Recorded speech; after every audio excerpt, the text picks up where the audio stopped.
Welcome into TimeOut NFL on the FiredUP Network. Alex Campbell, Gerald, Bentley here.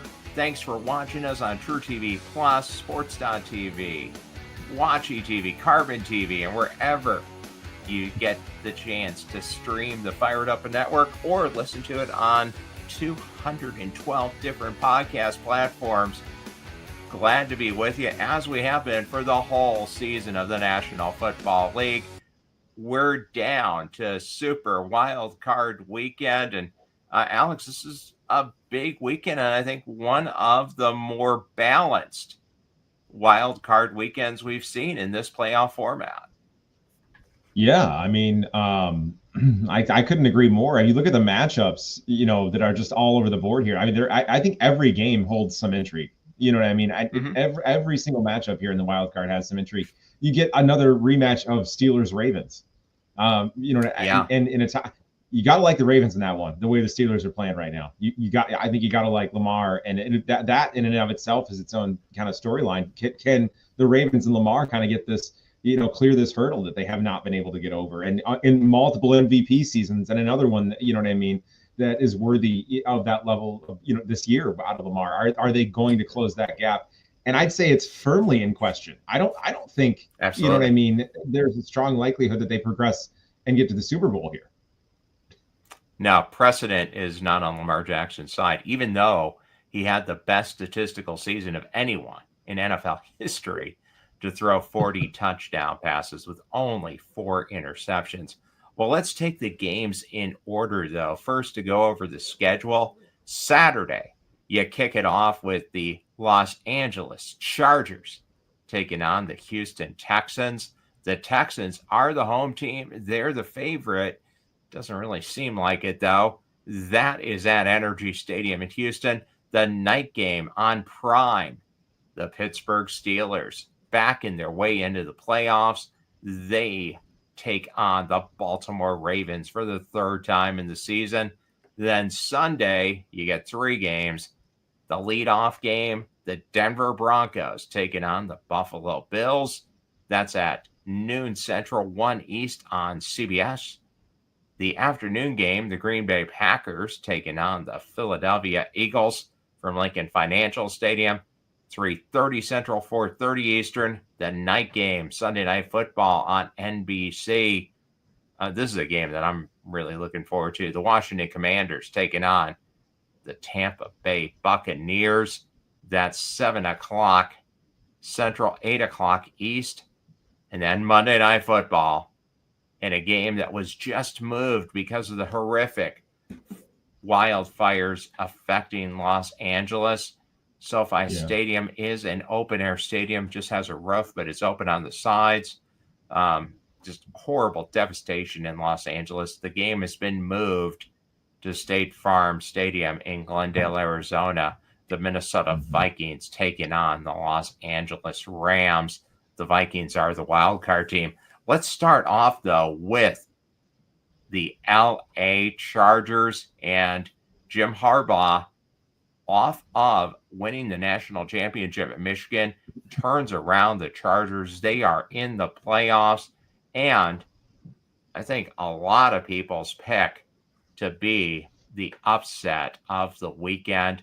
Since you've gone to this format, there's been an average of 1.5 upsets in wild card weekend. I think most people are thinking the Chargers are going to be one of them.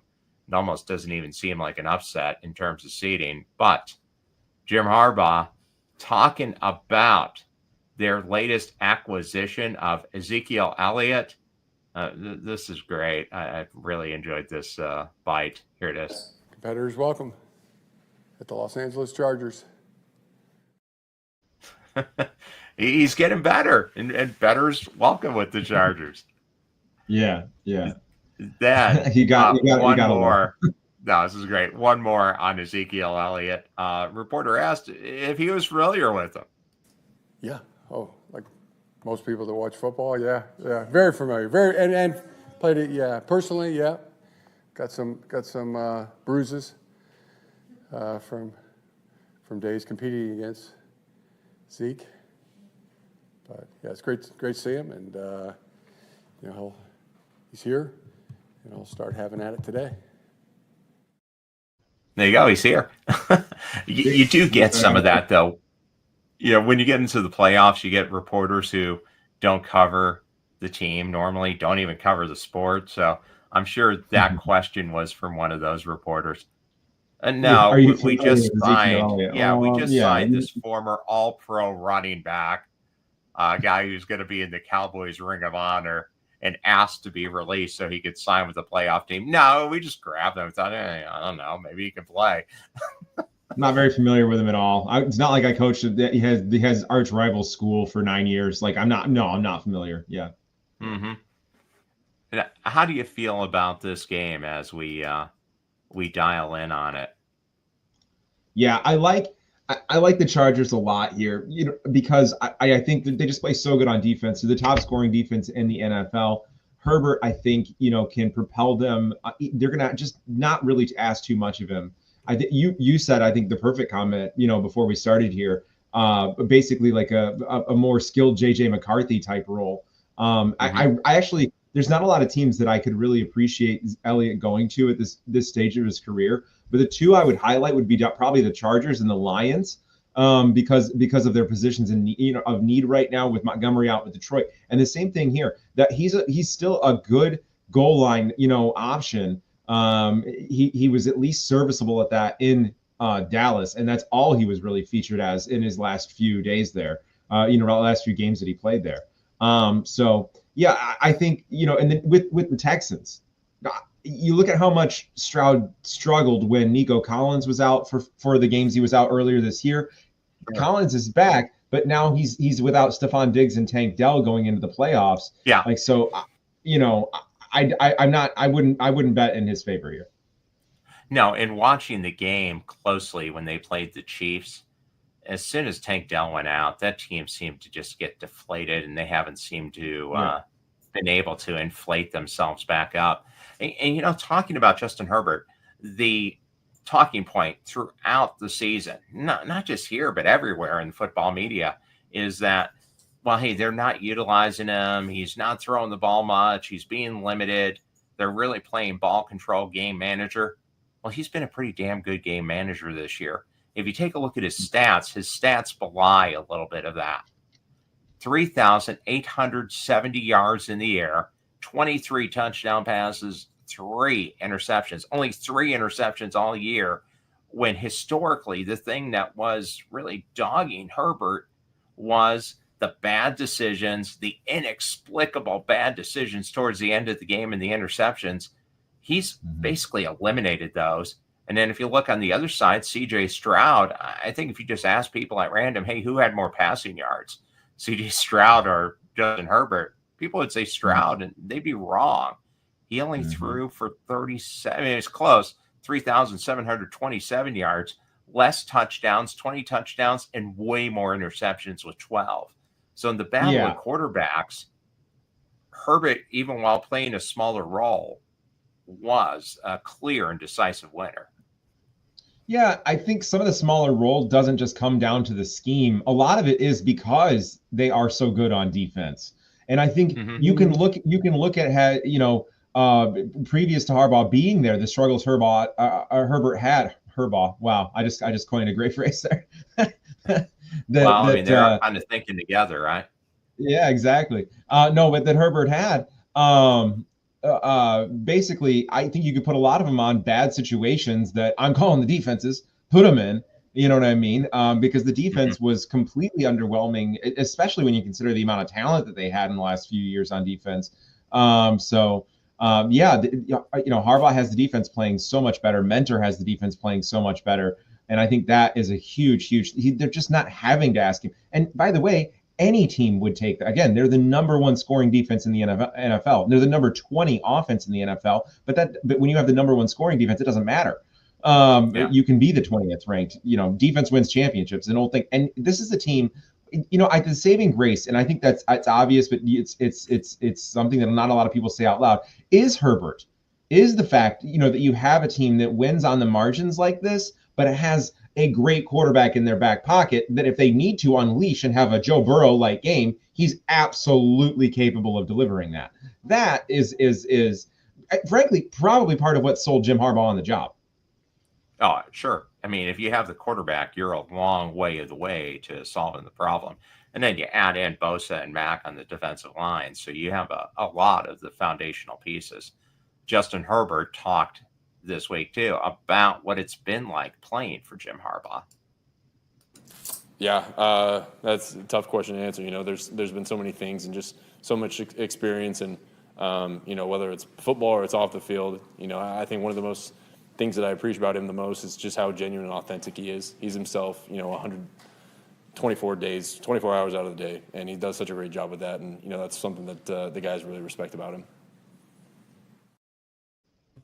And I think you see that. You see the buy-in, both with Harbaugh and with Jesse Minter. And they're just not making the mistakes that characterized the Chargers before. The Brendan Staley era, it was the Chargers are going to charge it. They'll figure out a way to lose. I think we're both in agreement. They're going to win this game and just win it straight up. I mean, they're 3-point favorites, but they're going to win and cover, I think. Yeah, I think so. Yeah. We can listen to a little bit of here's D'Amico, the Texans head coach, D'Amico Ryan, talking about getting ready for the Chargers. Yeah, man, we're really excited about this matchup versus the Chargers. Really well-coached football team. You can see Coach Harbaugh's imprint on the football team instantly, just how sound they are in all three phases. Very sound football team. They can run. They're very, very balanced offensively, run the ball well, and of course, Justin Herbert is one of the better quarterbacks in the league. He's done a really great job, I think, of just protecting the football. Right, he doesn't turn the ball over a lot, and it's a lot to be said for a quarterback who does that. Right, really puts his team in really good situations to move down the field. They're good on third down. Defensively, I think Coach Minter has done a really good job with this team.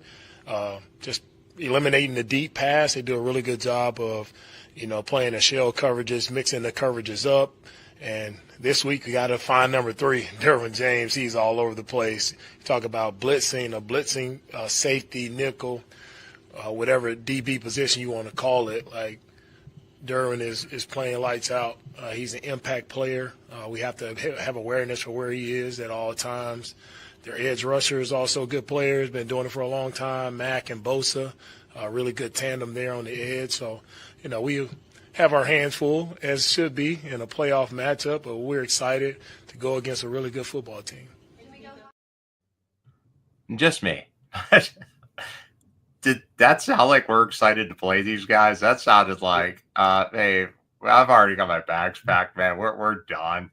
It's another Saturday early playoff game for the Texans, as every playoff game in their franchise history has been. And I don't think they get a chance to play on a Sunday this year because, man, that was not motivating at all. No. And I think one thing I read earlier that's crushing, they were 1-5 against teams over 500 this year with Stroud in the game. Yeah. Now, both teams stacked up the wins against bad teams this year. Agreed. Yeah. I'm not looking at the Chargers count, but oh, they went 3-5. Yeah, I am. They went 3-5. Yeah. Against teams over 500. So not much better. But yeah, I like the Chargers here. So do you. But like Coach Harbaugh said, better is welcome for the Los Angeles Chargers, and they are better. Yeah. Let's go to the next game. The Pittsburgh Steelers taking on the Baltimore Ravens. The Steelers back in on a 4-game losing streak. Mike Tomlin talked about some self-scouting that's been going on as they get ready for this playoff game. It's about this week for us. We're playing someone that we're highly familiar with. They're also highly familiar with us. It'll be a third time that these two teams have come together. We'll do it in their venue. And so there's a lot of work ahead of us in preparation for performance. I don't find comfort in the familiarity. If anything, it just provides depth to the strategic waters, if you will. And so we're proceeding with that understanding. For us, it's important that we take the lessons learned from the last month. Unfortunately, you probably learn more when there's failure, and obviously we've experienced some of that. Some of it not jaw-dropping things or earth-shattering things, more confirmation of things that we believe in or things that we engineer victory by. We suffered the consequences of not winning the turnover to battle in recent weeks, and that's been very evident. We've also suffered the consequences of not performing to our standards in the red zone, offensively and defensively. And oftentimes your ability to win possession downs within those situations define you, that 4-point swing. During that four-game stretch, we weren't strong enough defensively in that area, and we certainly weren't strong enough offensively in that area. Although on Saturday night, I thought we did make some hay in that regards on defense. Our ability to keep Cincinnati, Joe Burrow, and company out of the end zone was a major component of us staying in that football game and having a chance to win. A little more, I mean, you can't say he didn't get into the details of what's been dragging the Steelers down, because it hasn't exactly been a cohesive unit out there. They've made defensive mistakes. The Chiefs easily had their best game of the year on their game against the Steelers on Christmas Day, just laying them out. It was a total beatdown. The only one the Chiefs really had all season. And that's kind of been what the Steelers have done the last 4 weeks. Their only close game is that one against the Bengals. And that was impressive considering the Bengals needed to win. And even though they did win, it wasn't enough. Thanks to partially to the Chiefs going out there and playing the role of the guy that is already in the ring on the old Saturday morning wrestling shows when the champion comes out and just laying down because the match is over. But do you think the Steelers have enough to make it a game against the Ravens? I mean, I think really the Ravens need to collapse like they have in the playoffs in the past for the Steelers to win. Yeah, I agree. And really, it comes down to the quarterback play. I mean, who would have guessed? I know that for a while it looked rosier, than it does now in the quarterback room. But don't forget that basically that is the best possible combination of two free quarterbacks in the league, by far. But that's what you expect when you don't really do much with the offense, when you don't have a high payroll on offense, especially at the key position to win in the NFL. You're prone to hit these rough patches. Sure. You know what I mean? And that's what happened. And I think that we all knew, right, that Russell Wilson and the level to which he was playing for like his first 5 starts or whatever it was, I had more faith that Sam Darnold was going to be able to keep up his level of play this season than Russell Wilson at any point. And I think most of us feel that way. Yeah, and the Steelers have been searching for a quarterback really since the last 3 years of Ben Roethlisberger's career, when he was on the obvious downside, and they swung and missed on a first-round pick with Kenny Pickett. And who knows? I don't know how much of that is Kenny Pickett's fault. It may have been the offensive coaching too, because they've been an offensively challenged team. I mean, they just have for years, and they kind of play to it. And with Pickett, it was so much pressure for both Pickett and the Steelers with him have already played in that stadium at Pittsburgh, University, a kid from the area. Like it's too much pressure unless he is MVP level talent or close. It is too much pressure to overcome for him or for the Steelers if he doesn't perform. And I think 1 year taught them that. That's just it's too much going on. Especially at, like you said, when they've been struggling since the last couple of years of Ben Roethlisberger to find that replacement. It's been quite a while from what I think what we all consider is one of the most stable organizations. But again, though, like that's part of the reason they're in the spot in the first place. They lost the last 4 games and are still in the playoffs. In order to do that, you have to be pretty good. They're consistent. George Pickens is going to be a huge part of the game because he needs to play. He needs to show up when the bright lights are on, because he is the one explosive player on the Steelers offense. And he's been just flat out giving up on routes. A couple of those interceptions that Russell's put up on the board in the last few weeks aren't on him. They're on Pickens for just quitting. And you got to go with him because they don't have anybody else. Do you think he turns it on and actually plays under the bright lights, or is he just mentally checked out for the year? I mean, you certainly hope so, but what's happened with him late in the season can be marked no other way than strange. And also, it has brought up kind of a weird, didn't think about it before theme, at least for me, and that is the I'm more important than the team mentality over the years, really of all the Tomlin years at wide receiver. It's really been marked by that, and that I don't know why that's interesting or what I intend to draw from that as far as the conclusion, because I don't think really one exists, but it's to me just very interesting that they've had in an era where I would say over that same timeline, the diva wide receiver is kind of faded out in the NFL.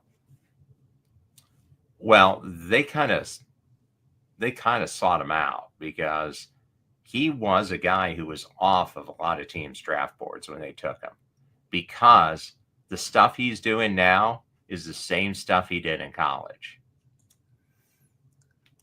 So, hasn't really changed. And it is a team that has a terrific culture and a team that is generally very disciplined. He's the guy who really stands out. Look, let's get Mike Tomlin too, just talking about what the Steelers' plan is if they can make a Super Bowl run, what they see happen in the next 4 weeks. In regards to dreaming about the next 4 weeks, for us, I certainly want us to have belief in self, but I just don't want us to waste a whole bunch of time in it.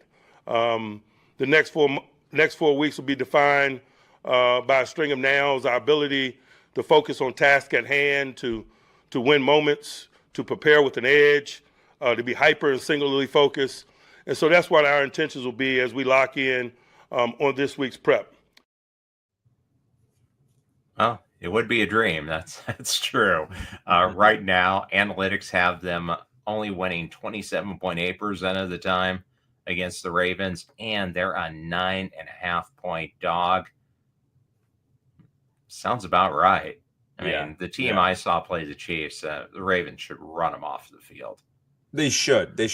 I would say to the extent that even if Lamar has a typical Lamar playoff game, in all of those meltdowns, they've averaged around, I think, like 15, 16 points. That might be enough to win this game. I really think that. Like, he could have a bad game, and I think the Ravens could win this game. Yeah, just with running. Because they do have Derrick Henry, which is a new addition to the long-running rivalry between these two franchises, actually dating back to when the Ravens were the Cleveland Browns, the original Cleveland Browns. They did meet back in the AFC Championship game. It was in 2008. So they've had some high-level playoff meetings, and that was John Harbaugh against Mike Tomlin. Harbaugh in his first year as the coach, Tomlin in his second year. So there's a lot of history between these two teams. They definitely know each other. So that tends to pull the games a little bit closer than the stats would indicate. Yeah, and they play twice a year. So they're super. Of any rivalry in the NFL, I'd say they're the most familiar with each other. That comes to mind. I mean, because they've been both, historically at least playoff teams, consistently good. Consistently good, and they played each other twice a year. You know what I mean? And this is no different. So it's a rivalry. It's honestly probably one of the biggest enduring rivalries, if not the biggest enduring rivalry in the NFL.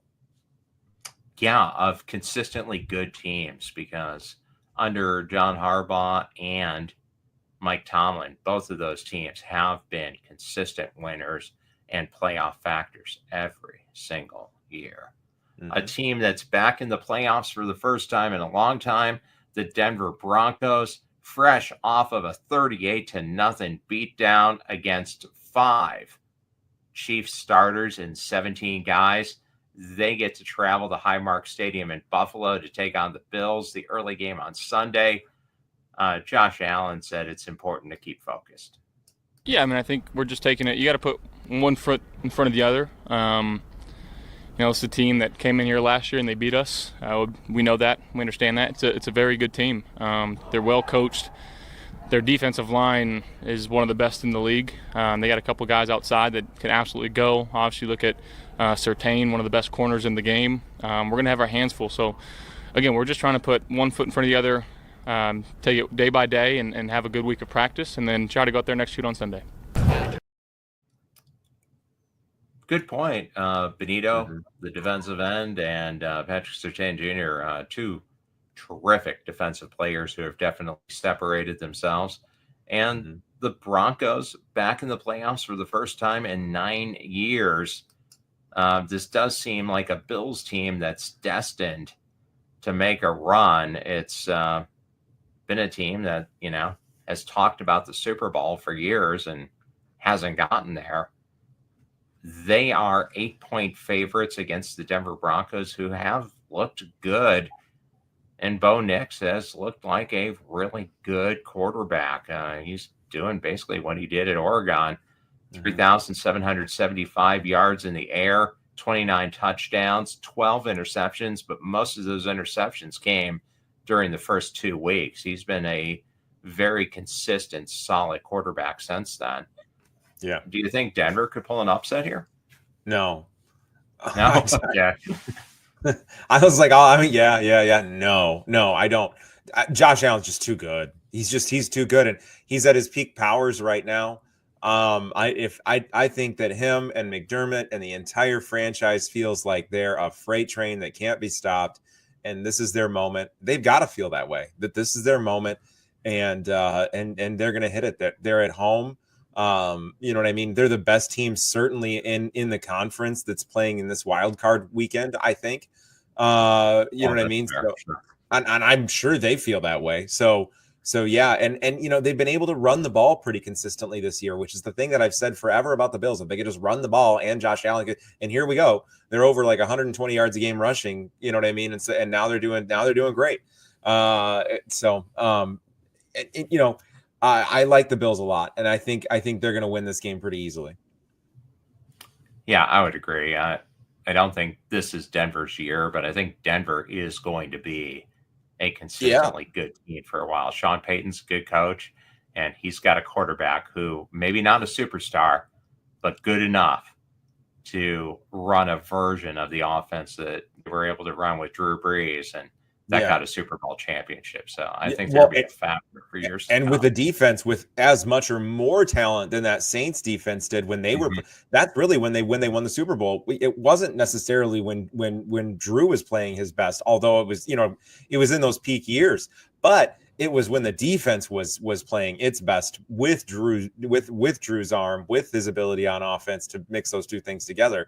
So yeah, and I think he's got even a more talented defense here in Denver, which I would say of that front office, the current front office has been a super strong point. They've been able to remain really, really talented on defense for quite a while now. Yeah, and they'll have money to play with coming up here because they get the albatross that was Russell Wilson off of their books. Yeah. So look out. The Broncos are going to be a competitor here. It's going to be a very interesting division moving forward. 3 teams made it to the playoffs from the AFC West this year, the Chiefs, the Broncos, and the Chargers. I don't see that changing for a while. And then we move to the NFC. The Green Bay Packers inexplicably played all their starters, and it didn't go well for him. Christian Watson, torn ACL, maybe some other damage. He's going to be out maybe into part of next season. And Jordan Love jammed his elbow and had numbness in his hand during the game. Says he's going to be okay, but definitely not question-free. They take on the Philadelphia Eagles. Jalen Hurts wouldn't have played in 3 weeks.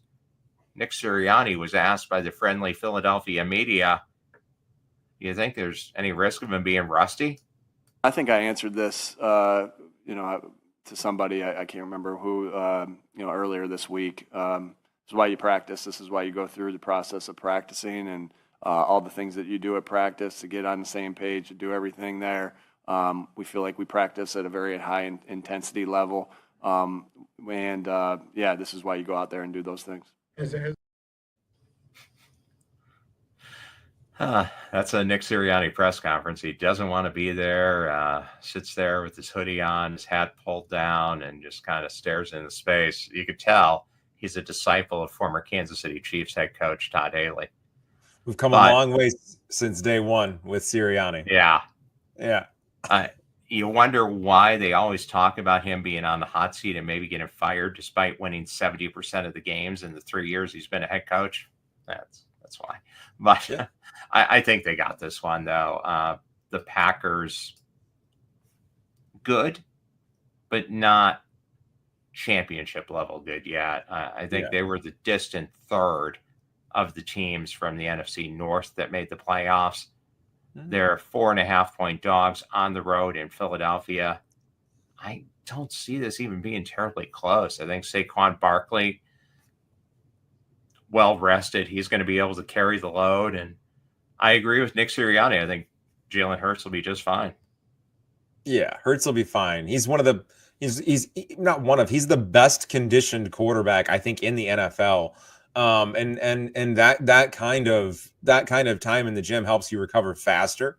When these things hit, and he's taken enough time out, and I think it was for this exact reason.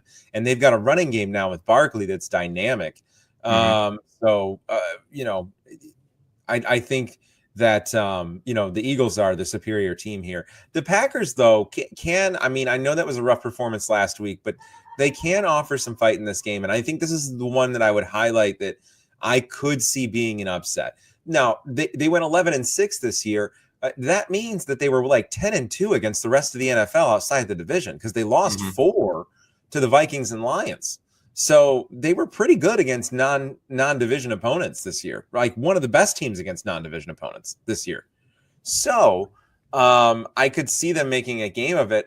And the thing with Watson is that, of all the teams in the NFL, I would say it hurts them maybe the least, because Love has been able to pick a receiver out of that room to make a star every other week at times. So I don't think that Quintavious Wicks could come out of nowhere, and I'm telling you, could go 7 catches for 160 yards in 3 straight games here in the playoffs and tear through the playoffs. You know what I mean? It could happen. So he has the ability to do that. Love is great. I think he's got a huge future in Green Bay. If I had to throw money on it, I would say Eagles.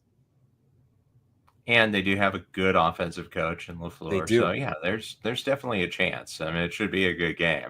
I don't think Philadelphia is going to blow them out, but I just think with the presence of Saquon Barkley, they can kind of control the game and really kind of determine their own pace.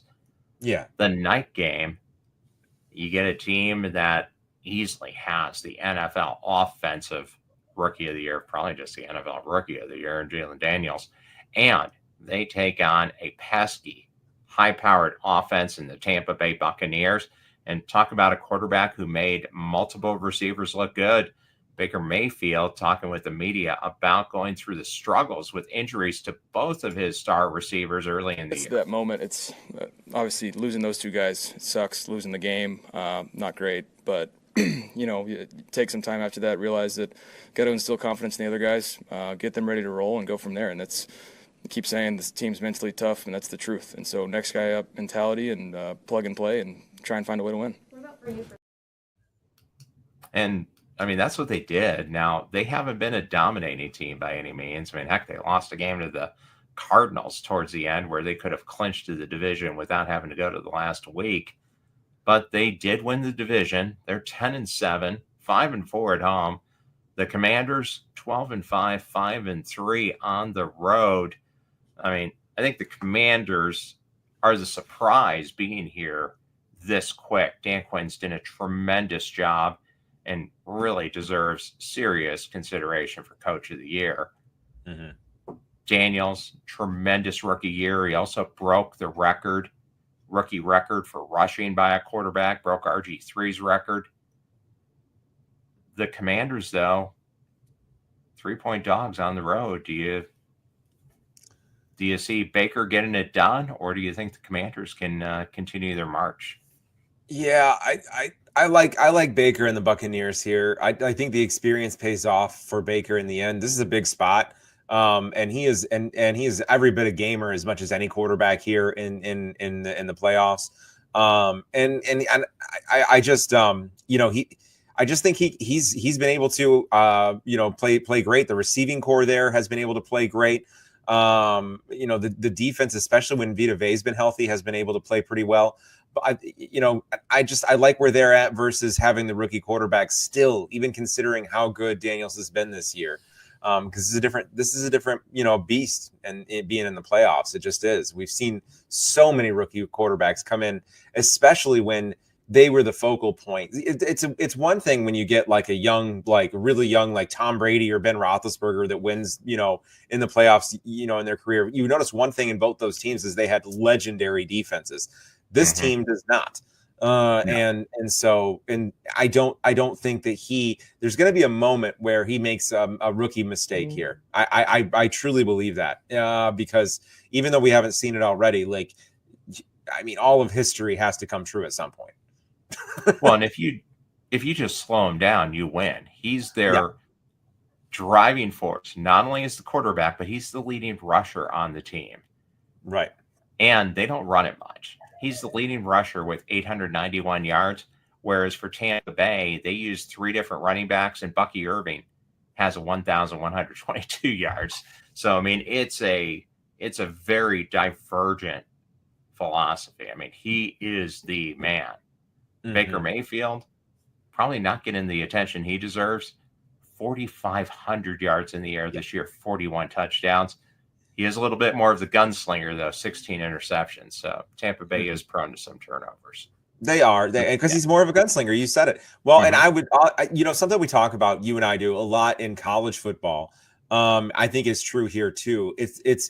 I think the Commanders are more happy to be here than the Buccaneers are. I think you just ignore the records in this game. I know the Buccaneers play in the NFC South. You're destined for just above 500 record if you play in that division. It doesn't matter. So that's not a qualifier. But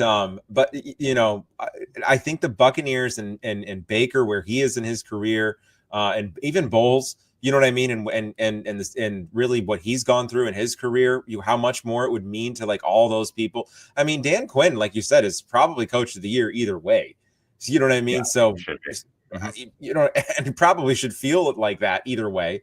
But it won't feel that, but a loss would not feel the same for Bowles and for Mayfield as it would for Daniels and Quinn. Oh, very much so, because the Buccaneers were supposed to be here. They had this division laid out in front of them, and they had to go to the last week of the season to clinch it. So, this is a season of destiny for the Buccaneers, and for the Commanders, it's shocking that they're there. So, they're definitely, to use the cliche, playing with house money. Final game of Wild Card Weekend, Monday Night Football. A team that didn't think they'd be there with 14 wins, but here they are. There's only one team who can win the division, and the team that won the division was not the Minnesota Vikings. It was the Detroit Lions, and they won it in a very non-competitive way. Dan Campbell celebrated with the Lions after that Vikings win. Wow!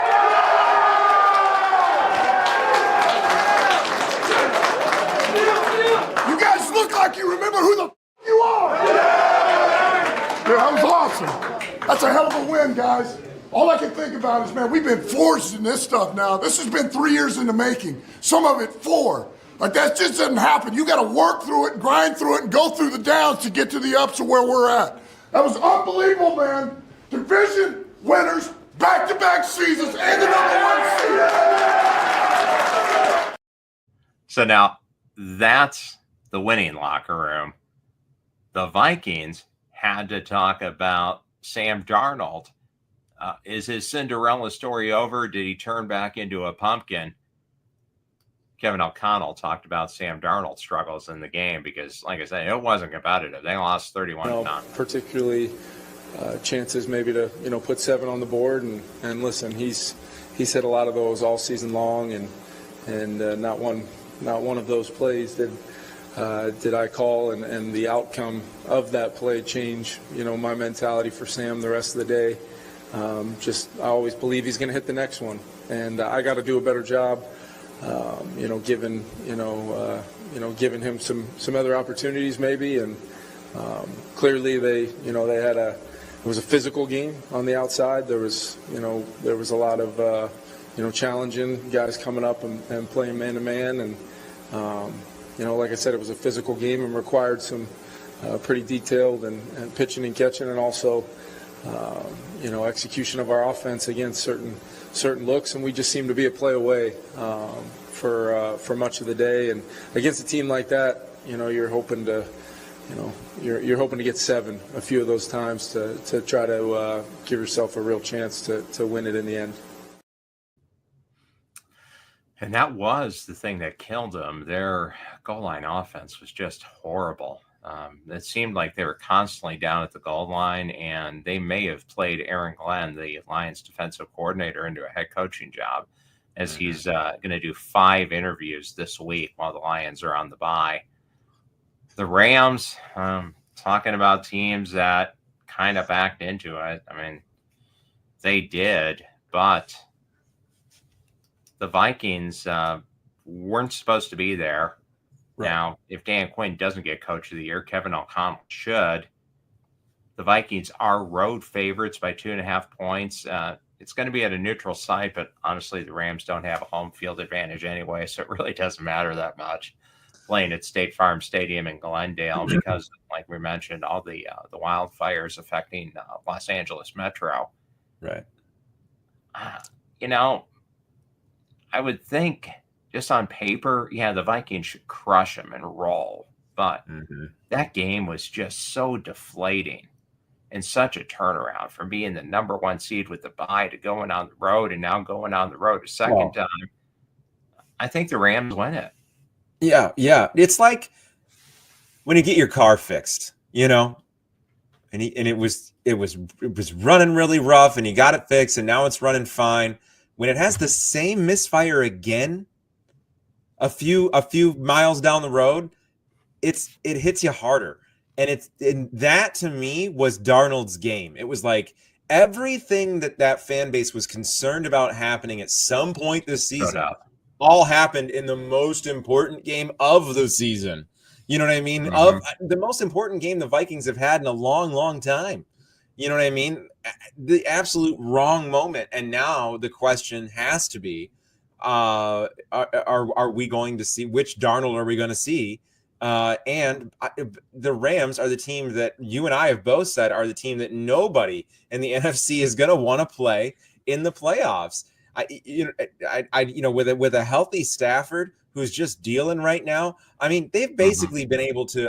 I know they've had their lumps, but they've been able to win down the stretch here. They won 10 games this year, and Cooper Kupp coming back from the injury has not been a major force in the offense. They found a great young running back, basically on their own roster without having to do any kind of roster moves to get him. And they found another wide receiver in Atwell who looks like he's a bona fide number 1 now in the second year of progression. And they haven't even really had to tap hard on Kupp.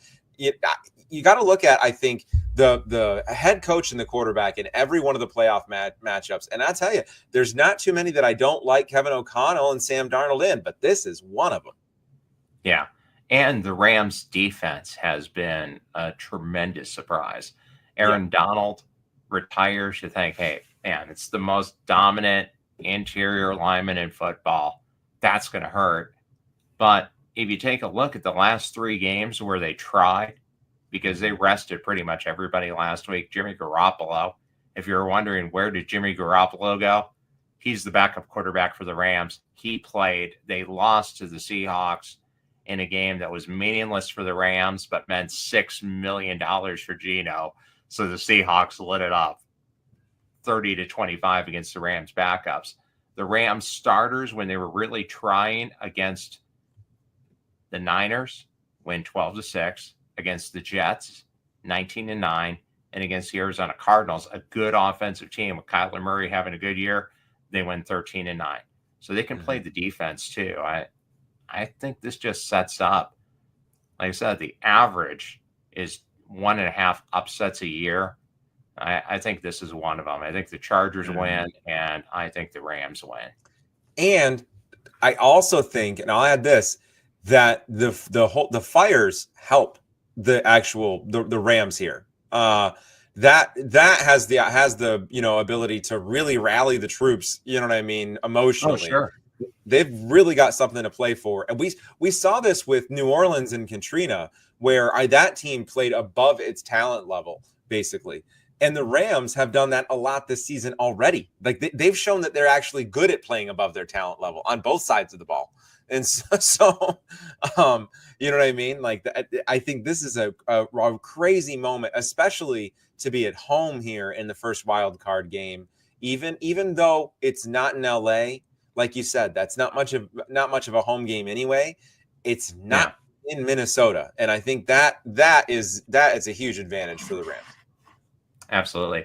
Well, let's wrap it up here with our champion of the week. Hey, what's up, guys? This is TimeOut NFL, and you are watching Wrestling Spotlight. So, Alex, who gets the championship belt for me this week? How can it not be Aaron Glenn, the Lions defensive coordinator, and the job that he did against Minnesota last week in the biggest game of either team's schedule all year?